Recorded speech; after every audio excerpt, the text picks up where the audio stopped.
These days, the entire car market is moving towards crossovers, SUVs and everything in between. But there are still people, I'm one of them, that still like the traditional station wagon.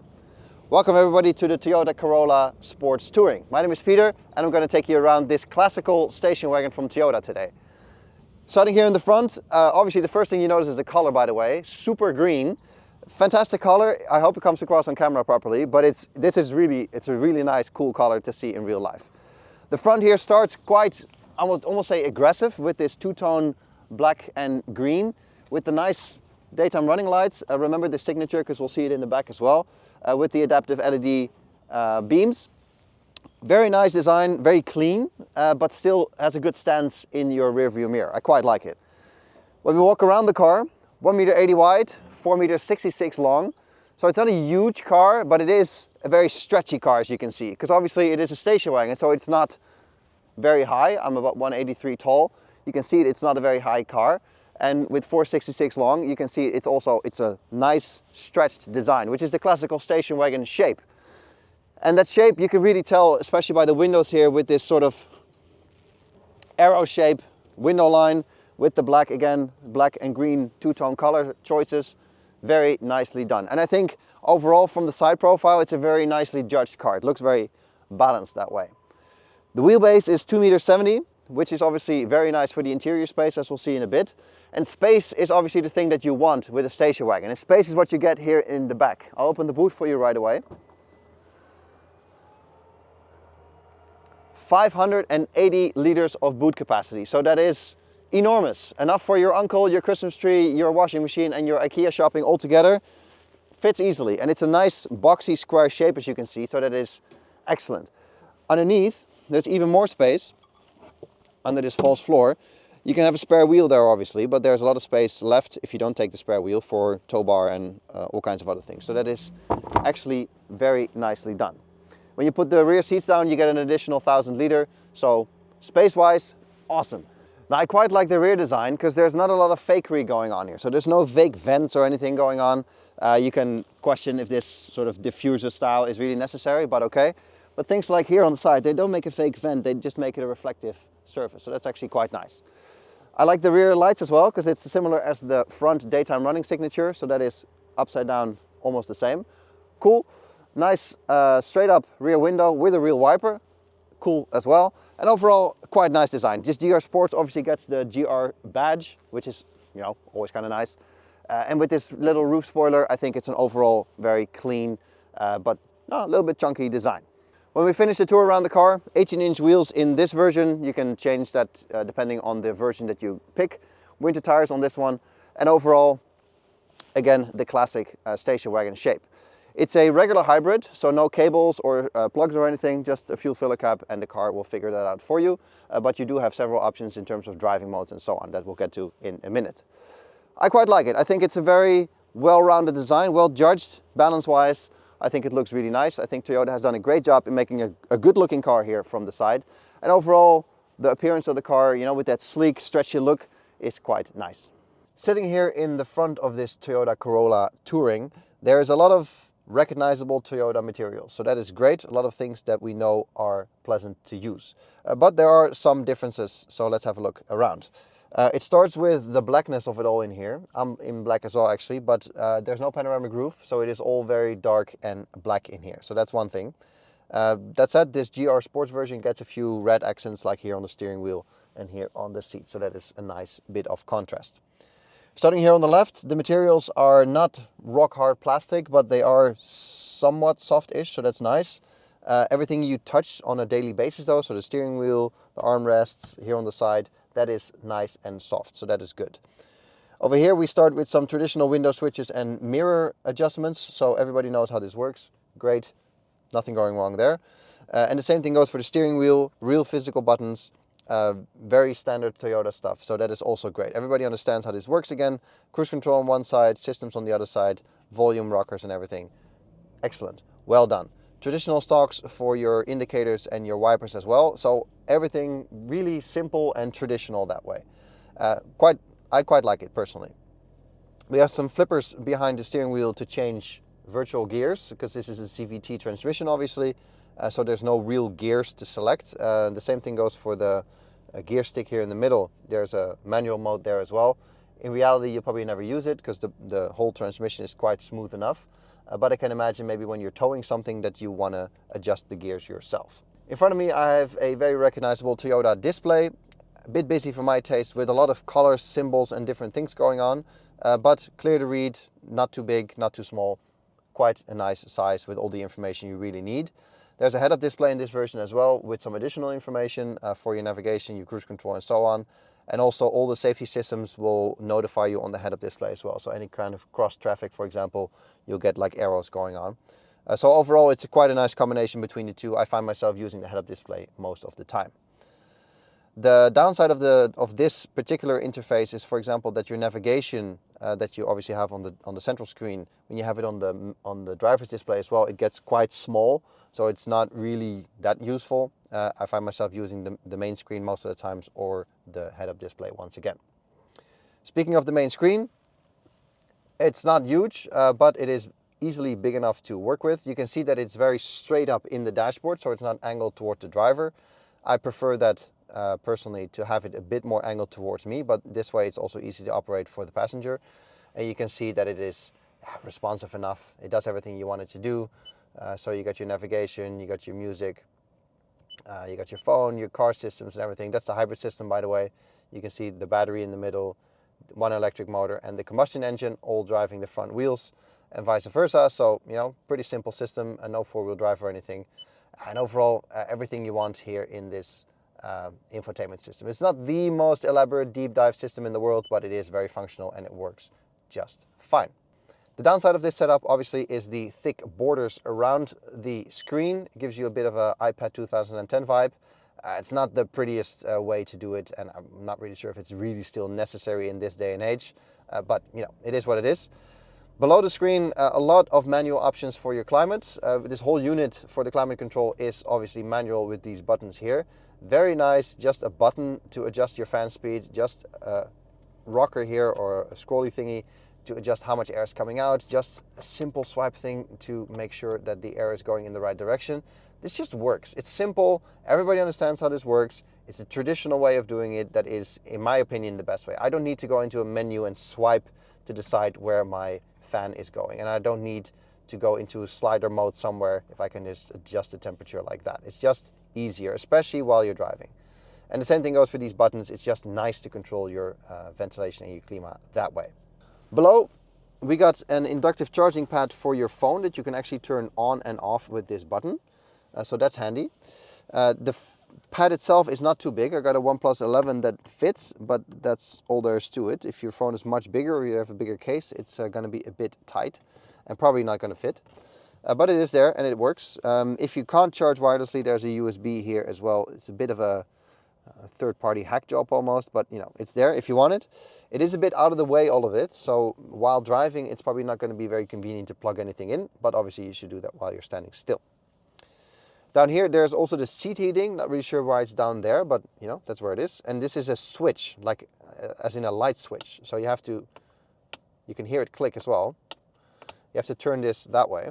But the downside is if you turn the car off and you get out and you get back in, it's still on the on position. So then your seat will still be heating up. So this is something you have to remind yourself to put back into the off position. Going further down, we got your drive mode selector here. We got sport, normal and eco, and we got your EV mode over there if you want to drive electric on command. But in all fairness, you'll probably only do that if you like entering a parking garage or something, if the car doesn't automatically do it for you. Then we have a traditional gear stick.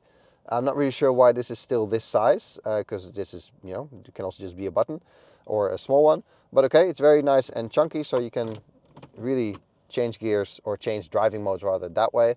And there's also, like I said, a manual sport option if you want to change the virtual gears yourself. Then we have your parking button and your auto hold that you can switch on and off here. Two cup holders that are lit at night that I put my keys and my garage clicker in. And last but not least, a central armrest here. Not too big, but it does provide a little bit of storage underneath with an additional USB and your 12-volt connection. But down here, there is a little piece of cloth that covers the bolts that this is used to attach with. Not really sure why this is a piece of cloth. That's not a real cover, obviously. They could have done a bit better with making a cover in there. Not really sure why they haven't done that, but okay, that is what it is. Last but not least, the seats are, you know, the GR Sport seats, quite comfortable. I actually fit in them, even with my enormously wide shoulders. So, you know, good place to be. Overall, comfortable also on longer journeys. And you get a few nice accents here also with the red stitching and the GR logo in the headrest. Small touches, but I think if you go for the GR version, then you want those touches as well. Overall, it's a nice place to be. It's a good ergonomic cabin that everything does what you think it does and everything works the way you think it works. Very traditional, like I said a couple of times, with the buttons and the switches and the way you operate things. It's very classic car operation. I quite like it, to be honest. Maybe that also shows my age a little bit, but overall it's quite a nice way to interact with the vehicle, so that's good. You got a nice typical station wagon view out, so you sit low in the car. You sit low to the ground compared to all the SUVs and crossovers that we usually drive. It's quite a nice breath of fresh air, I would almost say. But you know, clearly that is a choice that comes with the type of vehicle. We got a JBL audio system in this one for a nice bit of extra bass. It's not the most sophisticated system in the world, but it does give you a lot of extra music power if you so wish. And that sort of adds to the whole pleasant driving experience, I suppose. The only downside here is that we don't have the panoramic roof. That really adds a lot of extra light, I always say, into the cabin, especially when it's all black and black and black like in this one. And obviously we have tinted windows in the back as well that are not the biggest. So, you know, overall you can use all the light that you can get. All right, driving this Toyota Corolla Touring Sport GR Business Plus, everything. We're getting on the highway now, and that is the first point of attention. When you floor it,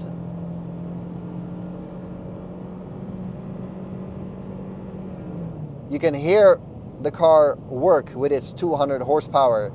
The main driver behind that is the CVT transmission, which is obviously not a traditional transmission. So sometimes the car will be making RPMs and sounds that not directly correspond with the speed that you're doing or the performance that you're requiring from the car. So that's something to get used to, but other than that, the transmission is quite smooth, so perfectly enjoyable to drive. There's two drivetrains available, 140 and 200 horsepower versions, both normal hybrids. So we are in the 200 horsepower version, and there's no plugs or cables or anything going on, so it's just the car figures it out by itself what it needs at what time. So that's quite nice. On the one hand, you can say it's nicer to have the plug-in hybrid version, so you can have longer pure electric range, which is true. If that's what you're after, this is not the car for you. But on the other hand, this regular hybrid variety drivetrain is super easy. It's plug and play. You get in and you drive like normal, and the car figures it out for you, and you get pretty good consumption figures as a return. So, you know, there's something to be said for both solutions. With this hybrid drivetrain, you can drive small bits purely electric, but really small. So think your parking garage, getting in and out of your neighborhood, those kind of things you can do fully electric. There's not a lot of horsepower available then, and you can use your power gauge to judge how much throttle you can give it before it kicks in, before the combustion engine kicks in, and then you'll just be driving on that engine by itself, with the hybrid support, of course.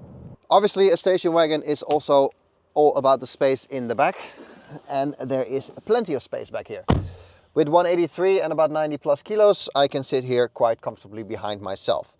There's not too much space left behind the seat, but there's plenty of room for me to move around, and there's also a lot of room for my feet under the seat, providing I don't put the seat fully down. There is a lot of blackness back here, like I said in the front as well, and there's no panoramic roof, so it does get dark in here. But we got two lights here if you so desire. Obviously when you're driving that's not ideal, but you know, it lights up the back a little bit if you want to. There's not too much going on here. It's pretty basic back here. So we got some pockets in the seats and some manual ventilation adjustments, but that is about it. So there's no charging option back here. There's no temperature option back here.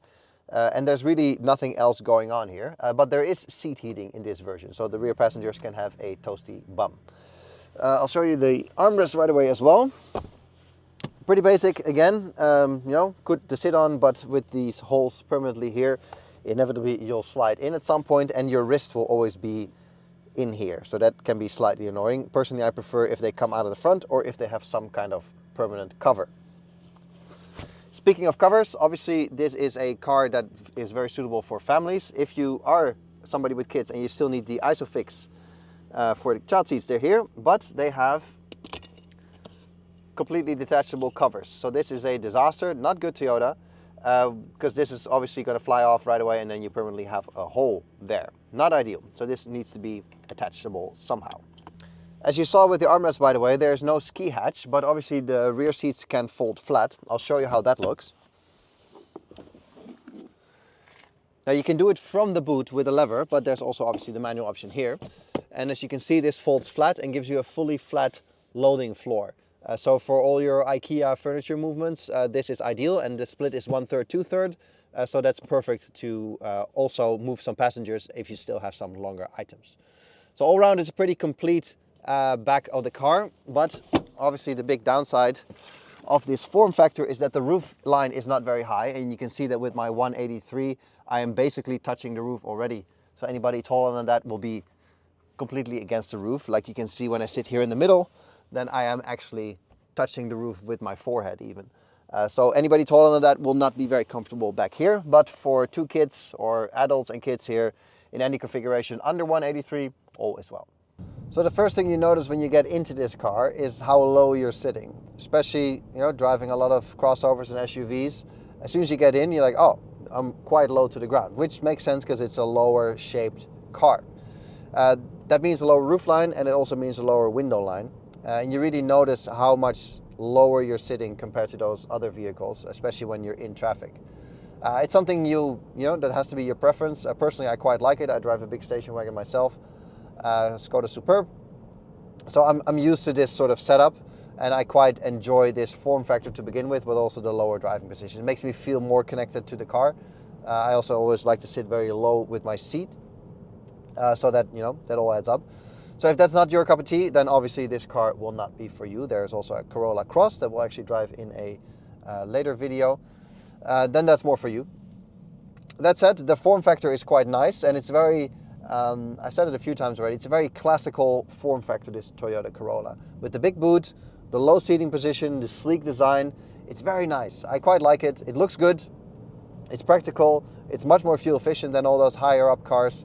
It's less heavy, so there's a lot of benefits to that. Now in the interior tour, I already mentioned it's very classical Toyota in here, and I mean that in all the positive ways. So it's all very recognizable, it's very robust, it's very solid. It might not be the most exciting design in here, but it is all very functional, it all works, and it all works exactly like you think it will. So overall, I quite like it.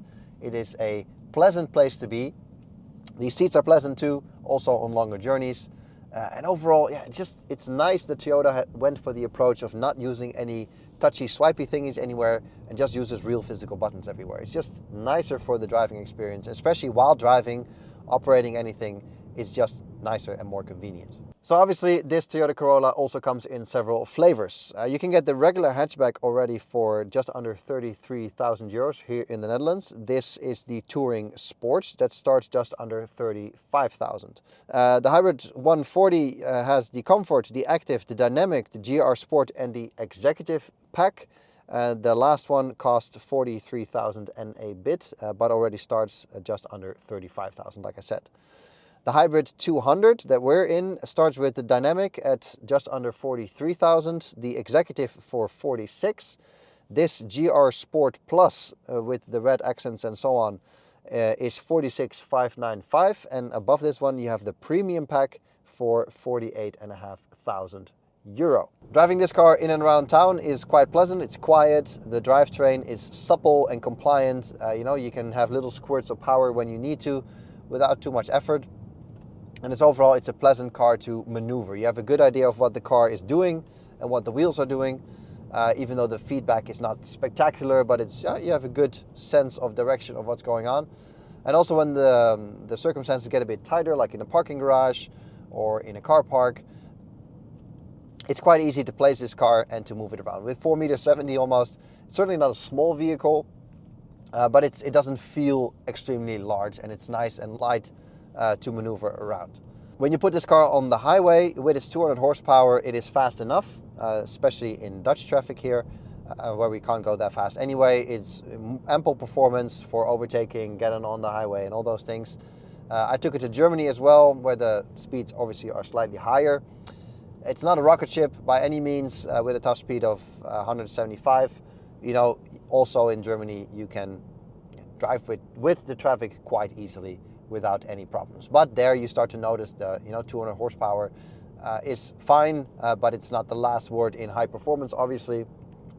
So when you're already doing 150 and going for some kind of overtake, you notice that there's not much more to give from the engine, which is fine. At no time I felt like any shortcomings or anything, so all is well. And I think for your day-to-day use, the engine is more than capable. The gearbox is more than capable. It's nice and supple, and I think you'll never use these the manual options, but maybe only, like some of you guys pointed out, when you're towing something, then you might revert to those. But in day-to-day life, you'll leave everything in automatic. The same goes for the driving modes. You got normal, sport, and eco. You never touch those, maybe once or twice to try it out, but that is about it. And then you'll just leave it in normal most of the time, because it's compliant enough, supple enough, and gives you enough performance. So all is well there too.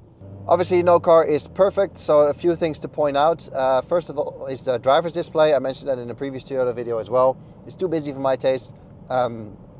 Too many colors and symbols and things going on there. So as far as I'm concerned, it could have been a bit cleaner. And something that stood out to me, especially on higher speed, let's say above 130, is that the noise from outside significantly increases. So it's a bit of tire noise, a lot of wind noise.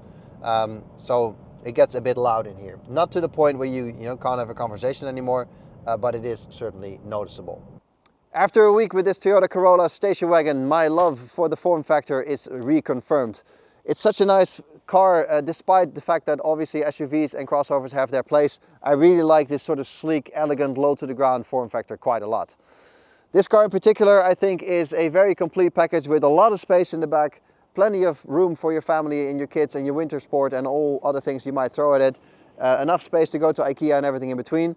I think it looks great, especially with this green color and this two-tone effect.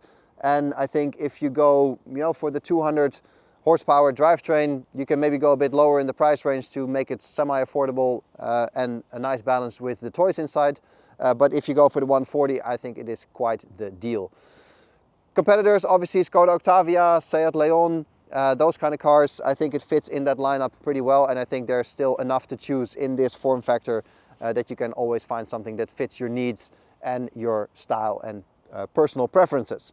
Overall, I think it's a cool package and a nice car, and I'm happy that Toyota still makes it. I think it offers a lot of versatility and usability, and still in a very cool, sleek, stylish, good-looking package. That's all I got for this video. Thank you very much for watching. Give it a sub to the channel and give it a thumbs if you like this video. That's always much appreciated, and I'll catch you guys in the next one. Cheers!